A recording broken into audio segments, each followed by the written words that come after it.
Great. Well, good morning, Congress, and thank you very much for the opportunity to come and speak to you today. And I was delighted to get the invite on two bases. First of all, I was lucky enough to come to Barcelona in 2016 for the International Integrated Care Conference.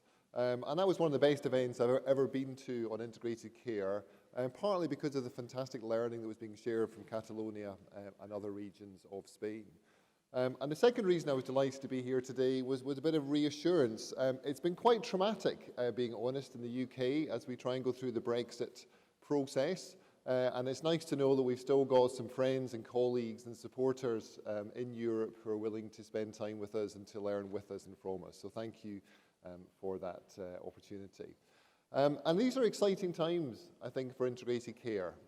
My interest in integration began 25 years ago when I was a young social worker working in a multicultural area of Birmingham with people with severe mental health difficulties.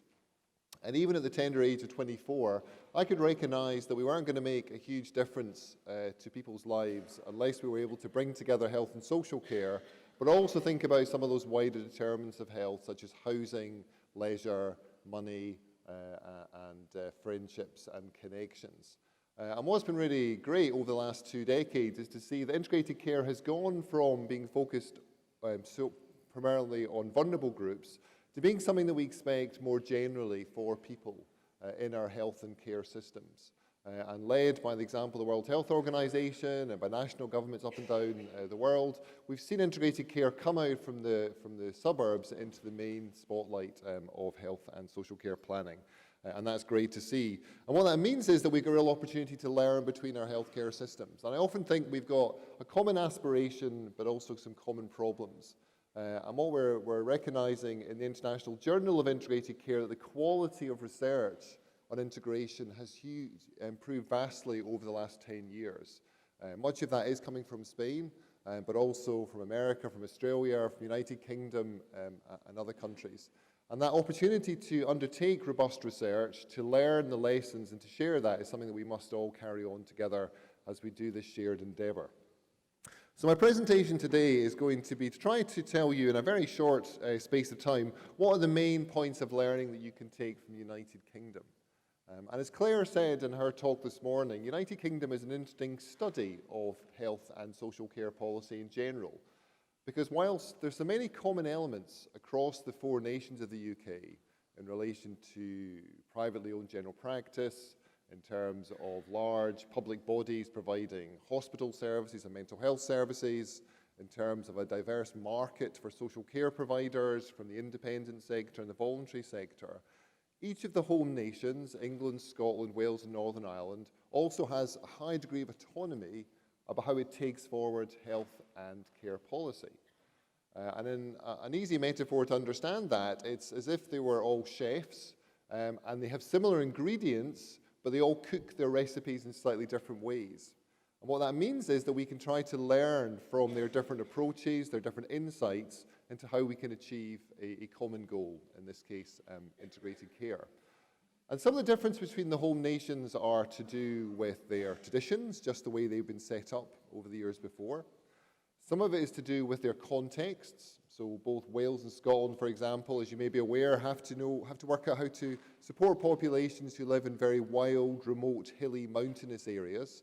Whereas in England, perhaps the greater focus is on large multicultural conurbations with high inequalities of health. But part of it also comes from the culture and the sensibility of the local populations. And if you look at England and Wales, for example, they have a natural leaning towards more public planning. So much more of the public bodies delivering and leading on health services. Whereas in England, we're generally a little bit more comfortable with the idea of a market, of perhaps private organisations coming in to help us to strategically lead the NHS and to deliver some NHS services. Now that is still quite contentious, but we certainly are more familiar with market approaches and competition being used within our makeup.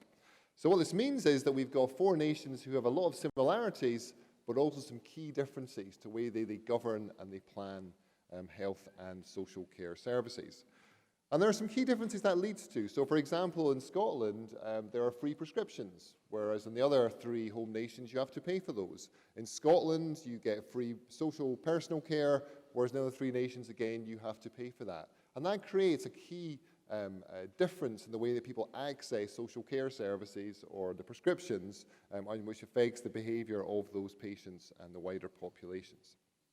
So, whilst they all have these slight differences, they have a common set of concerns. And this slide, which is a slide that's mirrored up and down the globe, is from NHS England, and it tries to map out what's the predicted rise in people with long-term conditions over the next 10 years. And what you'll see from this slide, which again is very common across the world, is at the end of this period, there'll be more than 40% of people 80 and above with 2 or more conditions, and 10% of people who have 4 or more conditions. Alongside that, we have increasing people in their 40s and their 50s who also have multiple long-term conditions due to sort of predominance of illness, but also due to lifestyle-related factors. And whilst integrated care is partly born out of an interest and a commitment to quality, this issue about how do we cope with this increasing demand is undoubtedly the thing that has most powerfully prompted governments across the UK to consider integrated care and how to achieve it in practice. And the sort of demands that this will place on our health and care systems are represented in this diagram here, which is by the Audit Scotland. And some of the figures are eye-watering. So by 2030, they're talking about an increased demand of 35% in terms of long-stay care residents. They're talking about 12% increase in GP consultations. They're talking about 28% increase in terms of emergency bed days. And the basic understanding that we've achieved in the different parts of the UK is to say that unless we do something radically different, we're just not going to cope with this demand that's going to be placed upon us. And it's not just a question of money, although clearly money is one of the issues that we have. It's also about how do we get that skilled and competent workforce. How do we get sufficient people to populate our care homes, our general practices, our specialties in remote areas, etc.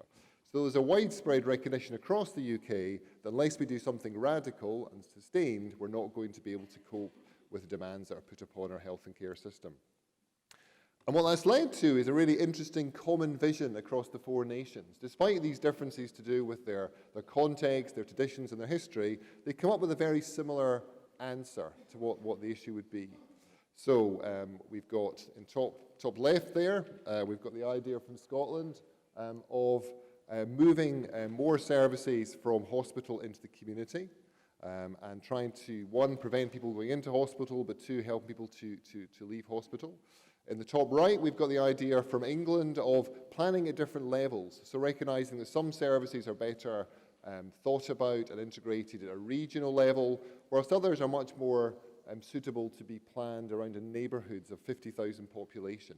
And that number is quite consistent across the home nations in terms of neighbourhood planning. In the bottom right, from Northern Ireland, with the idea of personalised care planning, of trying to wrap services around an individual and their family, and trying to make sure that the services and the professionals respond to what's important to them.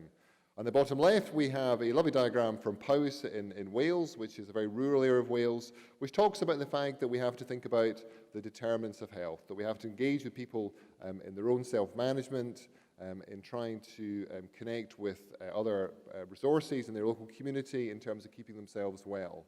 And across the 4 nations, the other similarity is that we're quite obsessed with 2 main issues of integration. The first is integration between acute and primary services, and the second is between health services and social care services.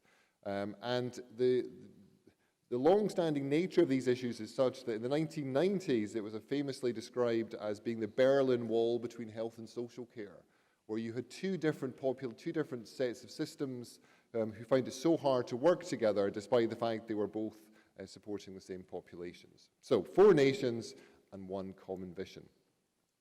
And where each of the home nations is faced then is an issue about, well, we recognise that we have to better integrate, we recognise we have to move to more community-based models, but how do we do that in practice? And I would say this is the issue that's facing most countries in the world.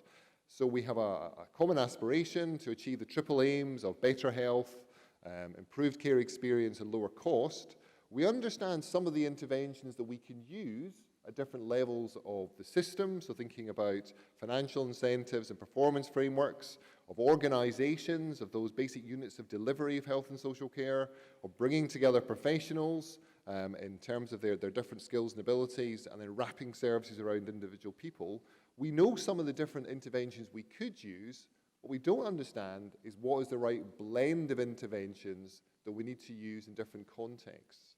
And that's really where England, Scotland, Wales, and Northern Ireland have been trying to take themselves forward over recent years. And that reflects, I think, as Anna was talking about earlier, what's happening in Spain and elsewhere. What is the right blend of interventions for different contexts and different populations? And if we look across the four nations, what we see is some quite interesting similarities of their approach. The first thing is that in each of the four nations, they've all tried to address different layers of the system. They haven't neglected one and focused on the other. So, for example, in this diagram, I could talk about this for several hours, but I clearly won't. In terms of the system level, well, we've got a sense of a well-being outcome. So thinking about outcomes that are focused on the holistic needs of individuals, not just focused on individual activities. We've got formal partnerships which bring together the relevant bodies, both who provide and deliver health and social care services. And we've got the idea of funds that will support transformation and will be paid out if people meet these standard metrics across the country. In terms of organisation, well, we've got some differences there. So in Scotland and Wales, we have joint health boards, which bring together hospital services and the planning of primary care services. In Northern Ireland, we've had for many years joint health and social care trusts. And people often forget this, that in Northern Ireland, they structurally integrated health and social care over 2 decades ago. And in England, well, we're much more entrepreneurial in our approach, I would say. We're moving to a situation where we're quite laissez-faire about how people achieve their integrated care, and that could involve health and social care coming together in a single organisation like Salford, or perhaps like Wolverhampton, where the acute provider will take over general practices. So we're quite laissez-faire. In terms of professional structures, we're very keen on multidisciplinary teams around those key transition points, so hospital discharge and around primary care. And then we move on to different services, to different care pathways around individuals, and then various normative aspirations for what would this look like if someone received this in practice. And one of the big developments, I think, recently of integrated care is that idea of starting with the experience of the person, and do they perceive that the services are joined up rather than just the professionals. And finally, looking at functional things such as pooling of budgets, electronic record systems, and so on and so on. So despite the differences, all of the four nations have tried to address integrated care and its challenges across all levels of the system. So where have we got to? Well, the first thing is that we've seen a number of new innovations or new ways of trying to package together integrated care emerge from more than one of the home nations. So in the top left there, that diagram represents the work that's been done in England in terms of improving the health support for people in care homes.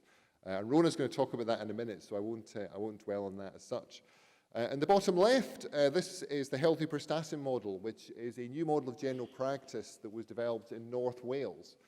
And it's got an interesting backdrop, this model, because it arose out of an issue that they found it very hard to recruit sufficient general practitioners to take on the partnerships in North Wales, because it's quite remote, it's not a particularly wealthy area, and therefore it can be difficult to get GPs to work there.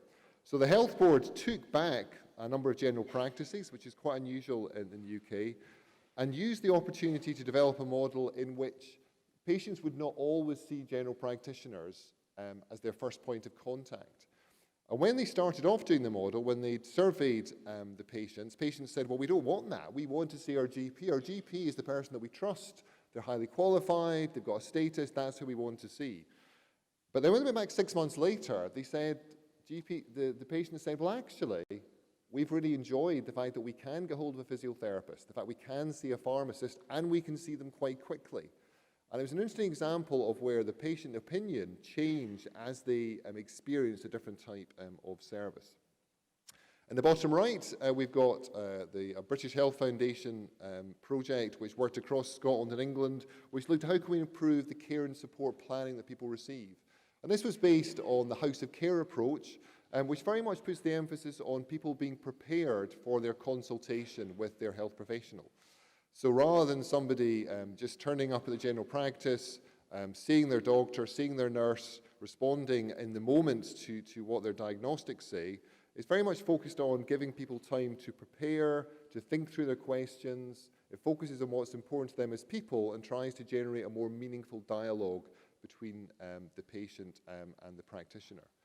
And then in the top right, there's something called local area coordination, which is being rolled out in a number of areas in England and Wales. And this came originally from Australia. And what this tries to do is it tries to base the support around a neighbourhood where people live. It provides a very accessible front door where people can turn up and have a general conversation about what they're finding difficult in life and what they'd like to change. And the local area coordinator will then work with them to identify their own personal resources or resources in the community that will respond to those issues. And the key point of local area coordination is that if there are a number of people with a similar issue and there's a gap locally, then it will work with local volunteer organisations to develop a way of addressing that need. So we can see from these different models, and I could talk about others too, that we're starting to see some good practices coming out of approaches that work in different localities in different countries and are starting to achieve this more person-centred and holistic goal. But beyond those individual innovations, what do we see? Well, we see some promising signs, I would say, for the impact of integrated care. And this diagram here has been developed by NHS England. It looks at the rate of emergency admissions in a local population. And the top line is for areas that did not bring in some of these new models of care that were introduced. And the two models they're looking at are where we've got integrated primary and acute care systems and multi-specialty primary care community providers. So within the areas that did not bring in these new vanguards, we can see that there's been a rise from about 100 to 110 in terms of their rate of emergency admissions. But with those areas that introduced the MCP vanguards, the multi-specialty community providers, we can see that they've managed to resist this increase in emergency admissions. Now, do you think that's successful? Well, if you wanted the integrated care vanguards to reduce your rate of emergency admissions, you might say that's not successful. But actually, I think that is highly successful in that when we look at the change in demography, we look at the change of multiple conditions, in those areas that have sought to better integrate primary care, they've managed to maintain the same level of emergency admissions. And that is quite significant, I think, in practice. And similarly, in Scotland, there was a national audit report in Scotland a couple of years ago, and they talked about progress with some of the key indicators of integrated care. So we've got a decrease in unplanned bed days, we've got a decrease in delayed discharge, we've got an increase in the number of people at the end of their life who can spend time at home, and we've got an increase of people living in the community and not within hospital settings. So across the board, we can see that whilst we're not perhaps at the place we would like to get, ultimately, integrated care is starting to make a genuine difference in the home nations. But having said that, there's still clear challenges. And I think one learning you will always get from integrated care is that we've got some fundamental fragmentations in our healthcare system and our social care system that we need to address.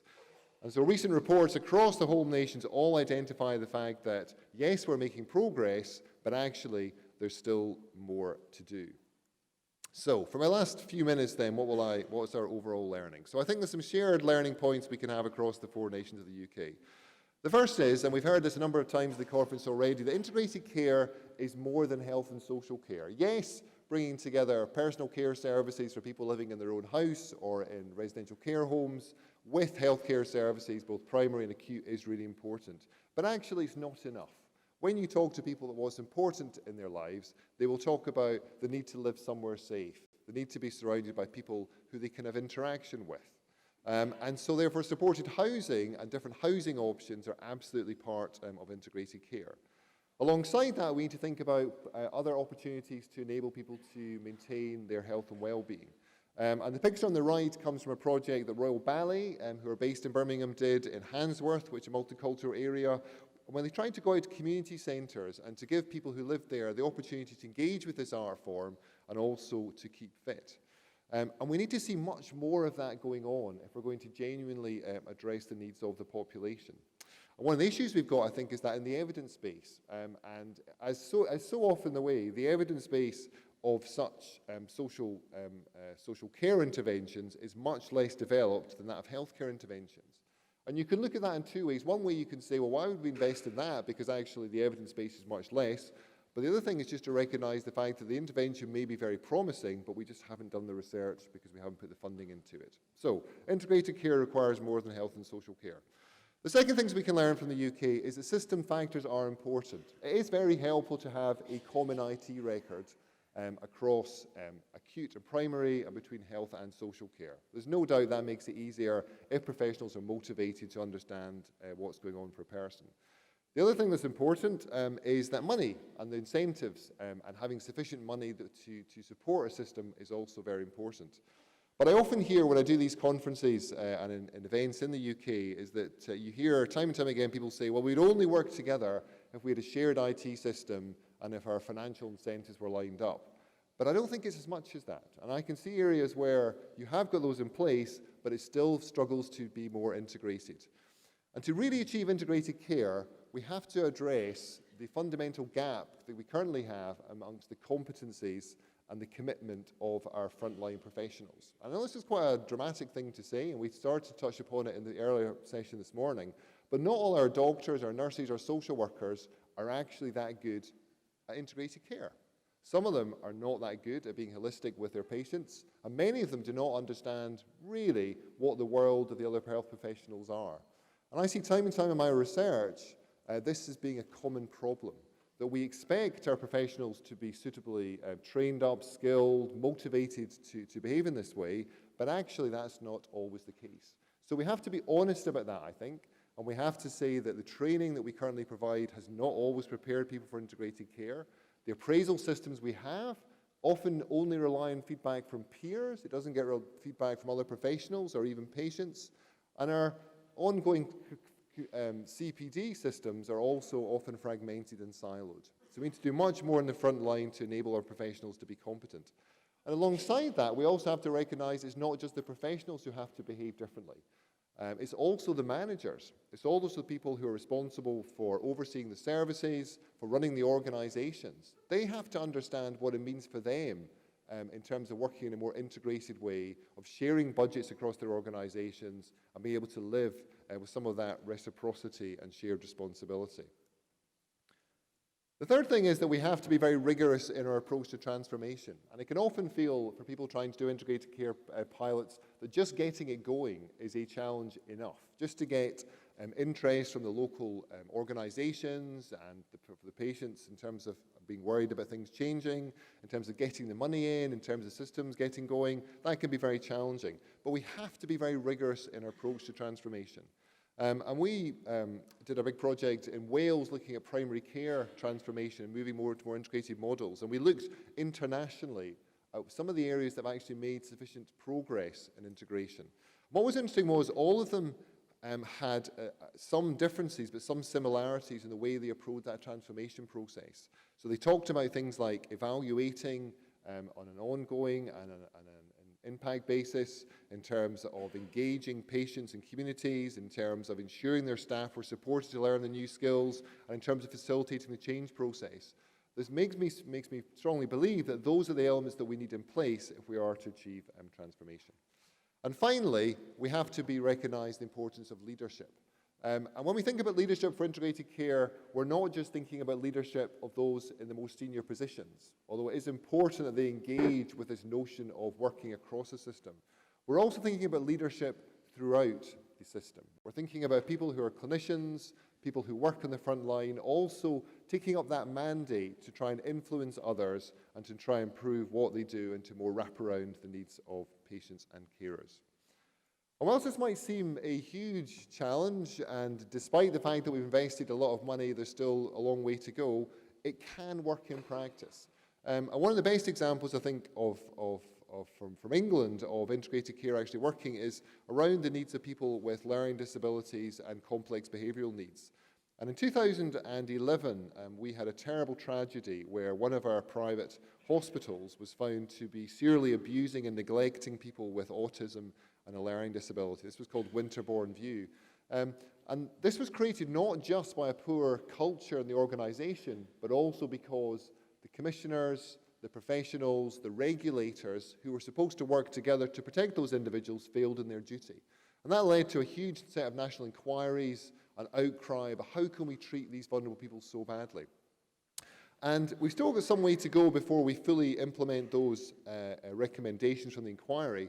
But what's great to see, there's some examples and some projects where we've worked with people who perhaps the most complex needs of any in society and made person-centred care a reality for them. And one example of this is a project called Beyond Limits in the south of England, in which the commissioner worked with a volunteer organisation to really sit down with the individuals, with their families, to develop an individualised care plan, to recruit a support team that was actually all employed to support that individual, to find the housing that worked for them, and the impact on their lives and the quality of life and the health outcomes they have achieved is enormous.